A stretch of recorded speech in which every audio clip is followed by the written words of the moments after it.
नमस्कार दोस्तों, कैसे हो आप सभी। उम्मीद करते हैं बहुत अच्छे होंगे। तो जितने लोग भी वीडियो को देख रहे हैं वह जल्दी से वीडियो को लाइक करके अपने दोस्तों में भी शेयर कर दीजिए। फटाफट कीजिए, जल्दी कीजिए, क्योंकि आज की इस वीडियो में हम आपको कुछ ऐसे सब्जेक्टिव प्रश्न बताएंगे जो कि आपके बोर्ड एग्जाम में कई बार पूछा जा चुका है। और आज के इस वीडियो में हम आपको ये भी बताएंगे कि सब्जेक्टिव टाइप प्रश्न को, 5 अंक वाले प्रश्न को कितना अंक में लिखिएगा, मतलब कि कितनी दूरी में लिखिएगा, कितना लिखिएगा जिससे कि आपको ज़्यादा से ज़्यादा अंक मिले। यानी कि अगर 5 नंबर का प्रश्न है तो आपको 5 अंक ही मिले। ऐसा ना हो कि आप 5 अंक का प्रश्न लिख रहे हैं और आपको 2 अंक मिल जाए। जैसा कि कभी कभी ऐसा होता है ना कि कोई प्रश्न आपको दिया जाता है लिखने के लिए और भी बच्चों को दिया जाता है, तो कोई बच्चा कई तरह से लिखता है, तो किसी बच्चे का अंक ज़्यादा आ जाता है, किसी बच्चे का अंक कम आता है। इसका क्या कारण होता है, तो आपको कितना लिखना चाहिए, सभी बातों को हम समझाएंगे। और आपको ये भी बताना चाहेंगे जो सब्जेक्टिव टाइप जो प्रश्न होता है उसे अच्छे से जो होता है उसे बहुत अच्छे से समझना होता है, समझ करके जो होता है उसे लिखना होता है और अपने मन से लिखना होता है। ठीक है, तो बहुत अच्छे से समझाने वाले हैं, तो जल्दी से वीडियो को लाइक नहीं किए तो लाइक कर दीजिए। चलिए तो बात करते हैं आज की प्रश्न की, ज़्यादा समय आपका न लेते हुए। तो सबसे पहला नंबर प्रश्न आप अपने मोबाइल स्क्रीन पर लिखा हुआ देख पा रहे हैं। जैसा कि सबसे पहला नंबर प्रश्न है कि प्रकाश के परावर्तन से क्या अभिप्राय है। अब देखिए यहाँ पे प्रश्न को पहले समझ लीजिए। प्रश्न क्या रहा है कि प्रकाश के परिवर्तन से क्या अभिप्राय है, लेकिन आपने ये पढ़े होंगे कि प्रकाश का परिवर्तन क्या है या प्रकाश के परिवर्तन किसे कहा जाता है। तो देखिए एग्जाम में क्या होता है, परीक्षा में क्या होता है कि एक ही प्रश्न को थोड़े से अच्छे ढंग से पूछा जाता है। जैसे यहाँ पे अभिप्राय लिख दिया गया, ठीक है, लेकिन अगर आपको प्रकाश का परिवर्तन किसे कहा जाता है या प्रकाश का परिवर्तन क्या होता है, अगर उसे ही आप लिख देंगे तो आपको पूरा का पूरा अंक मिलेगा। ठीक है, इसमें और एक प्रश्न है कि इससे संबंधित कुछ परिभाषाएं को भी लिख दीजिए। यानी कि 5 अंक के प्रश्न में क्या होगा, ध्यान से देखिए, एक एक हमारी बातों को ध्यान से सुनिए। 5 अंक में क्या होगा कि एक प्रश्न नहीं पूछा जाएगा, उसमें एक और प्रश्न को जोड़ दिया जाएगा। ठीक है, जिससे कि आप ज्यादा से ज्यादा उसका उत्तर दे सके। ठीक है, ज्यादा से ज्यादा लिख सके। तो आइए आपको समझाते हैं कि आप कैसे लिखिएगा। तो सबसे पहले तो आपको जो भी प्रश्न दिया होगा उसका अंक नंबर आप डाल दीजिएगा कि हम इतने नंबर प्रश्न का उत्तर दे रहे हैं, और उसके बाद से लिखिएगा। और एक और हम आपको लिए वीडियो बना देंगे कि परीक्षा में कैसे लिखा जाता है। ठीक है, इसके लिए भी हम वीडियो बनाएंगे, मतलब संपूर्ण तैयारी हम आपको कराने वाले हैं। तो जल्दी से वीडियो को लाइक करके चैनल को सब्सक्राइब कर लीजिए और वीडियो को लगातार आप देखते रहिए, बहुत अच्छे से समझने का प्रयास कीजिए और नीचे कमेंट बॉक्स आप करते रहिएगा जो भी दिक्कत होगी। ठीक है, चलिए तो सबसे पहले आपको क्या करना होगा, यहाँ पे प्रकाश के परिवर्तन सबसे पहले पूछ रहा है, तो सबसे पहले आपको प्रकाश का परिवर्तन के बारे में बताना होगा। तो आइए आपको हम समझाते हैं कि प्रकाश का परावर्तन जो होता है वह क्या होता है। तो देखिए प्रकाश का परिवर्तन क्या होता है उसे ध्यान से समझिए। जब प्रकाश की किरण किसी माध्यम से चलती है, पहले हम आपको बता देते हैं, तो उसके बाद से यहाँ पे हम अच्छे से समझाएंगे, आपको फिगर की तरह भी समझाएंगे। देखिए जब प्रकाश की जो किरण होती है, कोई भी प्रकाश की जब किरण है, ठीक है, प्रकाश की जब किरण किसी माध्यम से निकलती है या चलती हुई, ठीक है, किसी चमकदार सतह पे या किसी चमकदार तल पे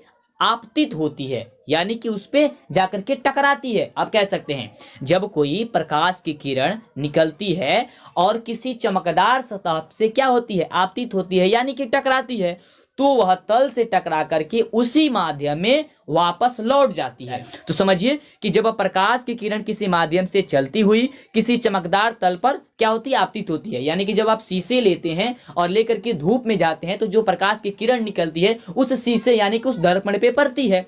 पड़ने के बाद से क्या होती है, वह तल से टकरा करके वह उसी माध्यम में क्या होती है, फिर से वापस लौट जाती है। जैसे यहाँ पे एग्जाम्पल के माध्यम से समझाया गया है, जैसे प्रकाश का किसी दर्पण से टकरा कर वापसी उसी माध्यम में लौट जाना। ठीक है, ओके, इतना लिख दीजिएगा तो प्रकाश का परिवर्तन हो गया या प्रकाश का परिवर्तन से क्या अभिप्राय है, ये आप इतना लिख दिए। लेकिन इसके आगे और भी आपको लिखना है, क्योंकि ये 5 नंबर का है, तो 5 नंबर में और भी लिखना है। और इसमें प्रश्न भी पूछा जा रहा था कि इससे संबंधित कुछ परिभाषाएं क्या है। चलिए तो हम आगे इसके लिखते हैं। ठीक है, तो ये कैसे लिखना है, क्या क्या परिभाषा लिखना है, ये आपने अपने नोटबुक में लिख लीजिए कि प्रकाश जिस तल से टकरा करके परावर्तित होता है वह तल परावर्तक तल कहलाता है। ध्यान से समझिए यहाँ पे क्या कहा जा रहा है, ये भी पॉइंट्स आता है आपने कि एग्जाम में 2 नंबर में आ जाएगा कि कहेगा कि प्रकाश का जो होता है परावर्तक तल किसे कहा जाता है। तो क्या लिखना होगा कि प्रकाश जिस तल से टकरा करके परावर्तित होता है वह तल जो तल होता है वह तल परावर्तक तल कहलाता है। ठीक है, चलिए आगे आपको क्या लिखना होगा, यहाँ पे यही परावर्तक जो है वह तल कहते हैं। ठीक है, यानी यहाँ पे ये परिभाषा आपने समझ लिया कि परावर्तक तल किसे कहा जाता है। तो क्या लिखोगे आप कि प्रकाश जिस तल से टकरा करके परावर्तित होती है वह जो तल होता है वही परावर्तक तल कहलाता है।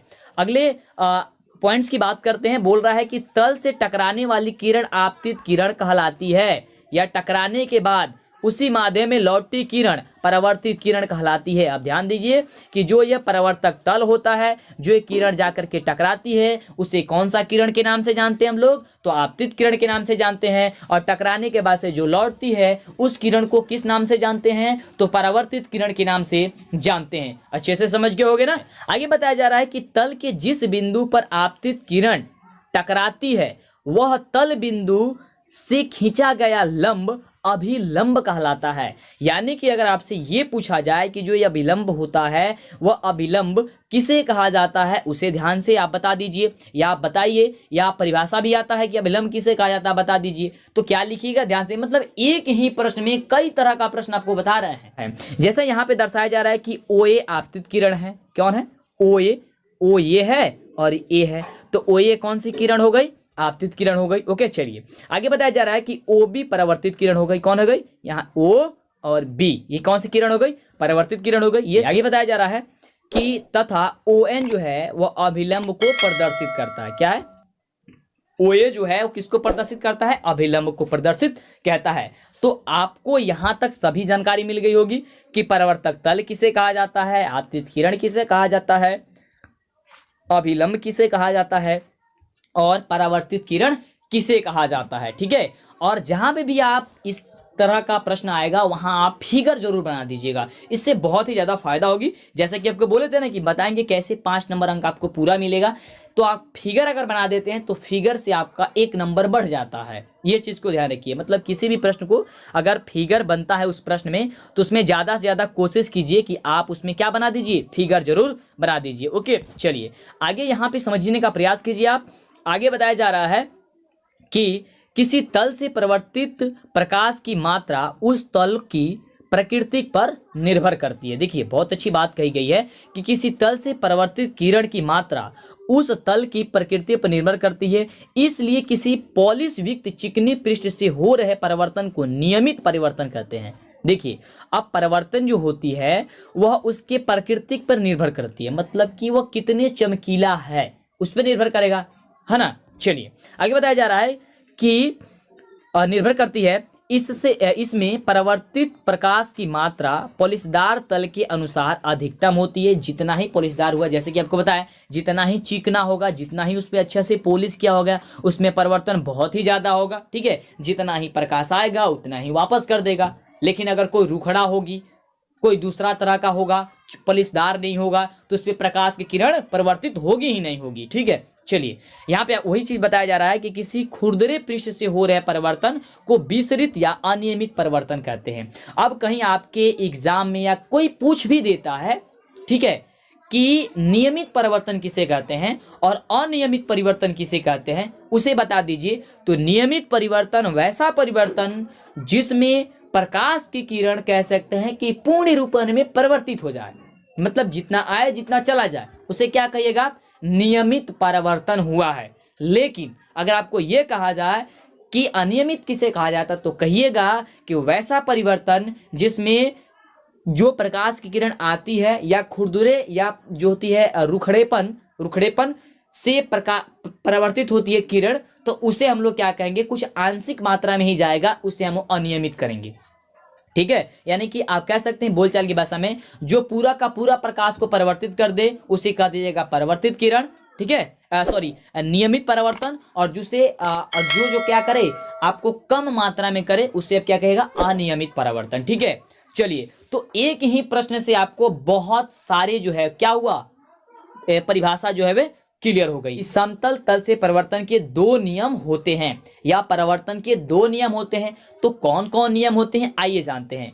प्रथम नियम हम लोग ये समझते हैं कि तल के अभिलंब तथा आपतित किरण के बीच का कोण तथा तल से अभिलंब तथा परिवर्तित किरण के बीच का कोण बराबर होता है। अब ये तो थोड़ी सी बहुत आपको अलग लगी हुई मतलब लगी होगी कि कैसा परिभाषा ये लिखा गया होगा, तो हम आपको आसान परिभाषा समझा देते हैं कि आपतन कोण तथा परिवर्तन कोण आपस में बराबर होता है। इतना भी लिखिएगा कि प्रथम नियम हमारा ये कहता है, आप लिख दीजिएगा कि प्रकाश के परिवर्तन के प्रथम नियम हमारा कहता है कि आपतन कोण परिवर्तन कोण आपस में बराबर होगा। बस बात तो वही है। इसी चीज को लिखा गया है कि तल के अभिलंब, यानी कि जो तल हो गया, जो अभिलंब ये सीधा गया था ना, ये अभिलंब तथा आपतित किरण यानी कि ये जो जा रही है रेखा आपतित किरण के बीच का कोण, यानी कि इसके बीच का कोण, यानी कि ये कोण, ठीक है, इस कोण को क्या बोले थे, आई। ओके, चलिए उसके बाद से कह रहा है बीच का कोण तथा तल के अभिलंब, तल का जो ये अभिलंब है, ये अभिलंब जो ये है, ठीक है, तथा परिवर्तन किरण तथा परिवर्तित किरण, ठीक है, ये परिवर्तित किरण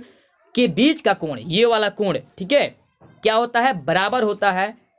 तो इस कोण को क्या माने थे हम लोग, आर। तो यही बताया जा रहा है कि कोण आई बराबर कोण आर हो जाएगा। यानी कि आप कह सकते हैं कि प्रकाश के परिवर्तन का प्रथम नियम हमारा कहता है कि परिवर्तन कोण आपतन कोण परिवर्तन कोण के बराबर होता है। वही बात वही हुआ कि परिवर्तन कोण आपतन कोण के बराबर होता है, चाहे आपतन कोण परिवर्तन कोण के बराबर होता है, यानी कि कोण आई बराबर कोण आर होगा। ठीक, दूसरे नियम की बात करते हैं।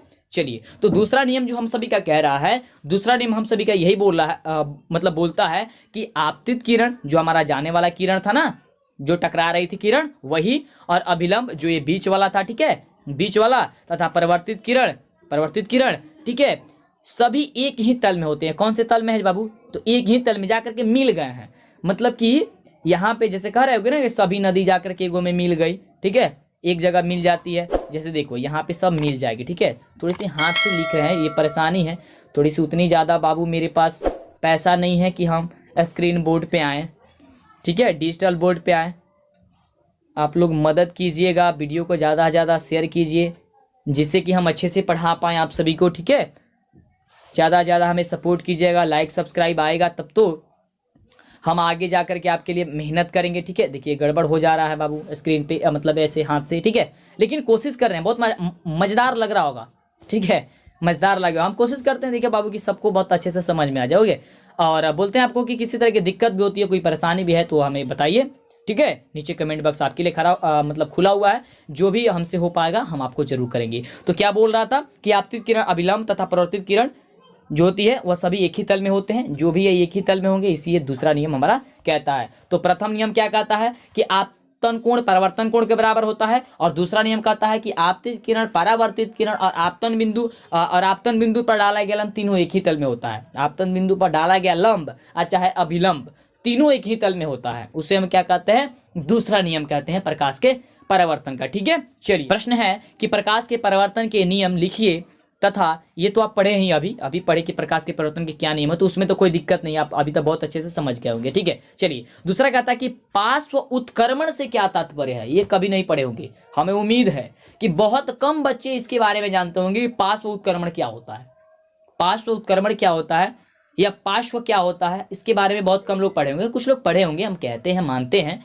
ठीक है, लेकिन बहुत कम बच्चे ही पढ़े होंगे, ठीक है। तथा ये बोल रहा है कि अंग्रेजी के किन अक्षरों में पार्श्व उत्क्रमण का अनुभव नहीं होता है। आपको ये भी बताना है कि कौन ऐसे अंग्रेजी के वर्णमाला है, मतलब अक्षर है, जिसमें पार्श्व उत्क्रमण नहीं होता है, ठीक है। हम आपको सभी बताएंगे, एक एक पॉइंट्स को बताएंगे। चलिए, सबसे पहले तो ये बोल रहा है कि प्रकाश का परिवर्तन के नियम को लिखिए। तो प्रकाश के परिवर्तन के नियम अभी आपको समझाए, तो यहाँ पे फिर एक बार और समझा देते हैं। यहाँ पे देखिए कि प्रथम नियम हमारा क्या कहता है, पहले लिख दीजिएगा कि प्रकाश के परिवर्तन के दो नियम होते हैं। प्रथम नियम कहता है कि आपतन कोण परिवर्तन कोण बराबर होता है, यानी कि तल के अभिलंब तथा आपतित किरण के बीच बना जो कोण होता है, और परिवर्तित किरण तथा अभिलंब के बीच बना जो कोण होता है, वह कोण आपस में बराबर होता है। प्रथम नियम हो गया।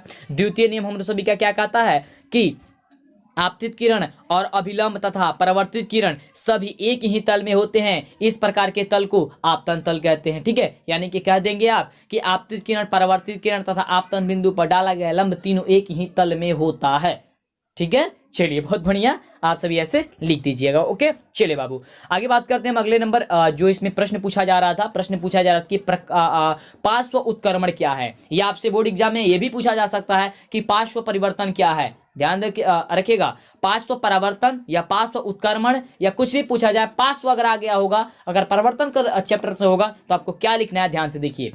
पहले आपको समझाते हैं। देखिए, पार्श्व परिवर्तन का कहने का मतलब ये होता है कि आपका दायां भाग बायां, बायां भाग दायां दिखाई दे। मतलब कि जब आप आईने के सामने, मतलब आप कहीं पे भी जाते हैं तो आपको क्या होता है दर्पण में ही, कि आपका जो दाहिना हाथ होता है वह बायां हाथ दिखाई देता है। मतलब किसी को लगता है कि नहीं, जैसे कोई व्यक्ति खड़ा हुआ है, खड़ा होने के बाद से आपको उसका दायां हाथ जैसे दाहिने हाथ से वो खाना खा रहा होता है तो लगता है कि नहीं वो बाएं हाथ से खाना खा रहा है। मतलब कि जब उसे हम दर्पण में अगर कहीं देखते हैं तो अगर ऐसा कोई दिखे तो इसे ही तो हम कहते हैं पार्श्व उत्क्रमण परिवर्तन जो होता है, पार्श्व कहते हैं, मतलब उल्टा। ठीक है, यानी कि बायां भाग दायां, दायां भाग बायां दिखाई दे। ठीक है, वही चीज को यहाँ पे समझाने का प्रयास किया गया इतने बड़े शब्दों में, और इसी शब्दों को आपको लिखना होता है। हमने तो बहुत ही छोटी भाषा में आपको समझा दिया और इसी को आपको लिखना है। अगर आपके बोर्ड एग्जाम में आएगा तो ही आपको 5 अंक मिलेगा। छोटा नहीं लिखना है। देख रहे हैं पहले प्रश्न के उत्तर हमने कितने शब्दों में दिया और दूसरे प्रश्न का उत्तर आप देख रहे हैं कितने शब्दों में दिए, तो इस तरह से जो होगा वो आपको उत्तर देना है। अगर किसी प्रश्न का उत्तर कम शब्द में है तो कोई दिक्कत नहीं है, लेकिन आप सुटेबल लिखिएगा, उसमें फिगर वगैरह बना दीजिएगा, आपको पूरा का पूरा अंक दे दिया जाएगा। ठीक है, ध्यान से समझिए। यहाँ पे बताया जा रहा है पार्श्व उत्क्रमण में कि जब हम अपना प्रतिबिंब समतल दर्पण में देखते हैं, ये भी बताया आपको एग्जाम्पल कि जब हम अपना प्रतिबिंब दर्पण में देखते हैं तो हमारा दायां हाथ, ठीक है, या दायां भाग प्रतिबिंब का बायां हाथ दिखाई पड़ता है तथा हमारा बायां हाथ प्रतिबिंब का दायां हाथ दिखाई पड़ता है। इस प्रकार वस्तु के प्रतिबिंब में पार्श्व बदल जाते हैं, मतलब पार्श्व जो होती है उसके बदल जाते हैं। इस घटना को ही हम क्या कहते हैं, तो पार्श्व उत्क्रमण कहते हैं। समझ रहे होंगे आप सभी कि पार्श्व जो होती है वो उत्क्रमण किसे कहा जाता है। ठीक है, समझ रहे हैं ना आप। देखिए, कहने का मतलब ये हो गया कि जब हम किसी समतल दर्पण के सामने खड़े होते हैं, कुछ लोग भूल रहेंगे, सच समझ में आ गया सर, ठीक है, लेकिन एक बार और सुन लीजिए कि एक बार और बैठ जाए दिमाग में। ठीक है, चलिए, पार्श्व परिवर्तन का मतलब, पार्श्व उत्क्रमण का मतलब ये हो गया कि जब आप खड़े हुए किसी समतल दर्पण के सामने या कहीं पे भी, ऐसा नहीं कि केवल समतल दर्पण के सामने होगा, मतलब कहीं पे भी अगर होगा वैसा प्रतीत हो रहा होगा कि अगर आपका दायां भाग बायां दिखाई दे या बायां भाग दायां दिखाई दे, यानी कहने का मतलब दायां हाथ लगे कि या बायां हाथ है, अब बायां हाथ लगे कि दायां हाथ है, इस तरह का अगर लगता है तो समझिएगा कि यह पार्श्व उत्क्रमण है। और इसी को आपको लिख देना है कि जब हम किसी समतल दर्पण के सामने खड़ा होते हैं तो हमारा दायां हाथ बायां दिखाई देता है, बायां हाथ दायां दिखाई देता है, या दायां हाथ बायां दिखाई देता है। इस तरह से अगर लिख दीजिएगा बस आपको हो गया। और यही चीज इसमें फिगर के माध्यम से समझाया जा रहा है, तो इस फिगर को आप ध्यान से देख लीजिए। ठीक है, इस फिगर को आप स्टॉप करके ध्यान से देख लीजिए। ठीक है, चलिए, और यहाँ पे इस जिस फिगर में जो भी बात लिखा गया है उससे हम आपको समझा दे रहे हैं। ठीक है, मजा आ रहा है सभी को पढ़ने में ना? बता दीजिएगा बाबू कि अच्छा लगता है सर, आप समझाते हैं तो अच्छा समझाते हैं या खराब समझाते हैं, मतलब कैसा समझाते हैं। अगर बताइएगा कि सर आप अच्छा समझाते हैं, वीडियो को मेरा लाइक कीजिएगा, चैनल को सब्सक्राइब करके अपने दोस्तों में शेयर कीजिएगा, तो हमें खुशी होगी और भी अच्छे से अच्छे हम पढ़ाने का प्रयास करेंगे। ठीक है, चलिए, तो ये कह रहा है कि यह कथन छपे अक्षरों से स्पष्ट होता है। यदि हम अक्षर छपे कागज को दर्पण के सामने रख कर पढ़े तो अक्षर उल्टा दिखाई देता है। ध्यान से देखिए, मान लीजिए कोई समतल दर्पण है और दर्पण के सामने हमने क्या किया, किसी अक्षर को रख करके पढ़ना शुरू कर दिया, तो पढ़ने हमने शुरू कर देंगे तो क्या होगा, उल्टा दिखाई देगा। ठीक है, जैसे कि मान लीजिए कि माना कि ई आकार की वस्तु समतल दर्पण एम के सामने रखी है, वस्तु के बिंदु ए का प्रतिबिंब ए डैश दर्पण के पीछे उतनी ही दूरी पर बनता है जितनी दूरी पर दर्पण के सामने ए वस्तु रखी गई होगी मतलब रखी गई रहती है। ठीक है, यानी कि जितनी दूरी पे हम लोग ए रखते हैं, मतलब ए कोई मान लिया अक्षर है, जितनी ही दूरी पर रखेंगे दर्पण के पीछे जो होती है, दर्पण के जो होती है पीछे, वो उतनी ही दूरी पर हमको प्रतीत होती है, ये लगती है कि उतनी ही छोटी है। ठीक है, मतलब जैसे दर्पण के सामने जाते हैं तो लगता है कि हाँ एकदम दर्पण में भी आ रहे हैं, पीछे जा रहे हैं तो लगता है कि दर्पण के पीछे जा रहे हैं। ठीक है, तो इस तरह से अनुभव तो होता ही है। चलिए, तो यही बात समझाया जा रहा है यहाँ पे। देखिए, एक होता है ए और एक बताया जा रहा है आपको ए डैश के माध्यम से। डैश का मतलब हो गया थोड़ा सा ऊपर जो होता है ना, ऐसे एक सिंबल दे देते हैं ऐसे, यही आपका डैश होता है, इसको डैश पढ़ा जाता है। ठीक है, ये भी पॉइंट्स आपको क्लियर कर देते हैं जिससे आगे दिक्कत नहीं होगी। अगर बताया जाए कि जितनी दूरी पर दर्पण के सामने ए इसी प्रकार रखी जाती है, इसी प्रकार से क्या होता है कि अन्य बिंदु बी तथा सी के प्रतिबिंब बनते हैं। ठीक है, इसी प्रकार जब एक वस्तु बन रही है या आप जा रहे हैं तो दूसरा कोई व्यक्ति जाएगा तो वही घटना ना होगी। जैसे आप जा रहे हैं दर्पण के सामने तो वही घटना हो रही है, कोई दूसरा जाएगा तो क्या दूसरा घटना हो जाएगी? नहीं, वही होगी। ठीक है, चलिए, दूसरा नहीं होगी। यहाँ पे वही बताया जा रहा है, कह रहा है कि वस्तुओं के सभी वस्तुओं के प्रतिबिंब को ज्ञात करके अपने वाले प्रतिबिंब को प्राप्त किया जा सकता है। यह प्रतिबिंब वस्तु के आकार का बनता है, परंतु इसमें पार्श्व बदल जाते हैं। ठीक है, ये वस्तु के आकार का तो होते ही हैं, लेकिन इसका पार्श्व जो होती है वो बदल जाता है, मतलब उल्टा हो जाता है। ठीक है, अब प्रश्न आपसे ये भी पूछा रहा जाता है कि कौन ऐसे अंग्रेजी के वर्णमाला के जो अक्षर है वो कौन कौन से ऐसे वर्ड है, मतलब सॉरी अक्षर है, वर्ड इसे नहीं कहेंगे। ठीक है, ध्यान से रखिएगा, इसे अक्षर कहेंगे, लेटर कहेंगे। ठीक है, कौन कौन से ऐसे लेटर है यानी कि अक्षर है जो कि अगर दर्पण के सामने लेकर के जाते हैं तो उसमें कोई परिवर्तन नहीं होगा, मतलब कि परिवर्तन बोल रहे हैं, कोई उल्टा पार्श्व परिवर्तन नहीं होगा या पार्श्व उत्क्रमण नहीं होगा, मतलब वो उल्टा नहीं होगा। तो देखिए ए को लेकर के जाइएगा तो ए को लेकर के जाइएगा दर्पण के सामने तो क्या है, दूसरा हो जाएगा, उल्टा भी होगा तो ए ही दिखाई देगा, कोई दूसरा नहीं दिखाई देगा। एच ले जाइएगा तो भी वही काम होगा, एच ले जाकर के करिएगा तो एच दिखाई देगा। ठीक है, आई ले जाकर के करिएगा तो वही बात है, क्योंकि ये खड़ा पाई है, आई को खड़ा पाई बोलते हैं। ठीक है, चलिए उसके बाद से एम है तो एम को भी लेकर के जाइएगा तो क्या होगा, वही घटना होगी। ओके, चलिए आगे क्या है, ओ है ना, ओ तो ओ को लेकर जाइएगा तो वही होगा, यानी कि इसी तरह से ये जो जितने भी दिया गया है AHIMOTUVW X और Y। ठीक है, अगर इसके अलावा अगर कोई दूसरा लेकर के जाइएगा तो उसमें पार्श्व उत्क्रमण हो जाएगा। ठीक है, यही बताया जा रहा है यहाँ पे कि सममिति के कारण अक्षरों के अंग्रेजी के अक्षर AHIMOTUVWXY, ठीक है, कि दर्पण से बने प्रतिबिंब से पार्श्व उत्क्रमण का अनुभव नहीं होता है, यद्यपि इसमें भी पार्श्व उत्क्रमण होता है। कहने का मतलब हो गया यद्यपि यानी कि लेकिन इसमें भी पार्श्व उत्क्रमण होता है। इन अक्षरों के बीच क्या होती है, कोई बदलाव तो दिखाई नहीं देता है, लेकिन बदलाव नहीं दिखाने के साथ साथ भी क्या होता है कि इसमें भी पार्श्व उत्क्रमण होते हैं। तो अगर आपके बोर्ड एग्जाम्स में ये पूछा जाता है, ये 2 प्रश्न बताए और 2 प्रश्न में आपको बहुत से जो होती है वह प्रश्न हमने बता दिया। ठीक है, जैसे सबसे पहला प्रश्न क्या था कि प्रकाश के परिवर्तन से क्या अभिप्राय है, इससे संबंधी परिभाषा जो होगी वह क्या होगी, इसे लिखिए। तो आप आसानी से लिख दीजिएगा, उसमें फिगर बना दीजिएगा। दूसरा हमने परिभाषा बताया यानी कि क्वेश्चन का आंसर बताए कि प्रकाश के परिवर्तन के कितने नियम होते हैं, यानी कि नियम को लिखिए। और पार्श्व उत्क्रमण से क्या अभिप्राय है या तात्पर्य है, अंग्रेजी के किन अक्षरों में पार्श्व उत्क्रमण का अनुभव नहीं होता है, ये आपको बता देना है। मतलब इतने सारे हमने जाना, बहुत सारा हमने आज प्रश्न के बारे में बात की, उसके उत्तर के बारे में बात किया, ये भी जान के कैसे लिखा जाता है, कितना अंक में लिखा जाएगा जिससे दिक्कत ना हो। और एक भी बात ध्यान में रखिएगा, मतलब अपनी भाषा में ज़्यादा से ज़्यादा हो सकेगा तो लिखिएगा, है ना। उम्मीद करते हैं वीडियो बहुत ही अच्छा लगा होगा। इसी तरह का वीडियो चाहते हैं तो कई बार आपसे बता रहे हैं कि वीडियो को लाइक करके शेयर कर दीजिए, अपने दोस्तों को भी बताइए, फ़ोन करके जैसे भी बताना बताइए, क्योंकि समय कम है, क्योंकि दिक्कत हो जाएगी आपको परीक्षा में, फिर आपको इतने लंबे लंबे प्रश्न याद नहीं होंगे। मतलब बहुत सारे प्रश्न हैं, अभी आप स्कूल थोड़ा सा बंद था लॉकडाउन में तो आपको तो पता नहीं है, लेकिन ये जान जाइए बहुत ज़्यादा प्रश्न आपको पढ़ना है और उसको उत्तर पढ़ना है, तो समय बहुत कम है। फॉर्म आपका भर दिया गया है, मतलब परीक्षा फॉर्म, और एडमिट कार्ड आ रहा है, आने वाला है।